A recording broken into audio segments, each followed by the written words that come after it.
Bəli, neynirik? Səhvlərə baxırıq. Bir də əqo keçmiş zamandır. Keçmiş zamanla nə olur? Cavab A. Bunlar nədir bunlar? Keçmiş zamana aid deyil. Cavab A'dır. Bu indiki zaman, bu gələcək zaman. 2-yə baxırıq. 2-də last year keçmiş zamandır. Cavabı nədir? B bəndi. Yəni siz bunu artıq əzbər bilməlisiniz. Bilmirsinizsə, C bəndinin gələcək zamanı olduğuna dair yəni bir öyrənməlisiniz.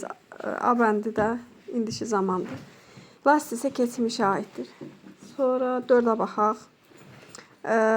Next week. Bəli, gələcək zamandır. Cavab olur. B bəndi. My brother will be 25 next week. Qardaşımın 25 yaşı olacaq gələn həftə. Sonra 5-ə baxırıq. I think my friend he-dir ya da she-dir. Demək, A bəndi səhvdir. Word də was olardı. Cavab C-dir. Bəli. Will be in the national team.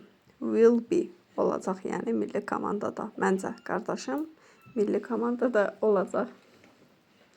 9-a baxırıq. Now indiki zamandır. Tomorrow gələcək zamandır. Yəni it is cloudy now. Cavidan lüğəti təkrara.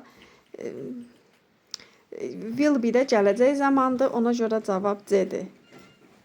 Nihat yaz. Cavab C-dir. It is cloudy now, but there will be some rain tomorrow. İtinən iz işləndiyini bilirsiniz. Tomorrow da gələcək zamanda, ona görə will be. Sonra neçəyə baxırıq? 11. Kate she-dir, she ilə iz işlənir. But her children cəmdədir, ar işlənir, cavab B-dir. 11-dən sonra neçəyə baxırıq? 15. 15. Hello, I am Mahmud. What is your name? Cavabı nədir? Cavab B-dir. Bunu səhv yazan varsa, yəni ümumiyyətlə Tubinin tapşırıqlarını eləməlidir ki, bilsin nə ilə nə işlənir. 15-dən sonra 18. Keçək 18-ə. Biz nə edirik? Biz Cəlalın səhvlərinə baxırıq. 18. Of-dan əvvələ baxırıq, təkdədir. Tək olanda nə işlənir? İz işlənir. Cavab C-dir. The ceiling of our classroom is high. Sinif otağımızın tavanı hündürdür. 18-dən sonra neçəyə baxırıq? 38. 18 və 38. We had a great time at the party. Keçmiş zamandır.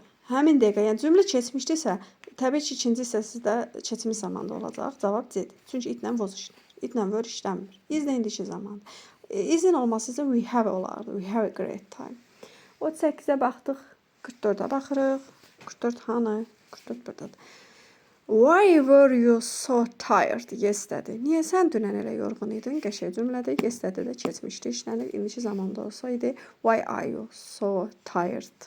Niyə sən belə yorğunsan olardı? Yəni today olardı. You ilə də were işlənir, bilirsiniz. 44-dən sonra nəyə baxırıq? Heç nəyə baxmırıq. Bu qədər. Sağ olun.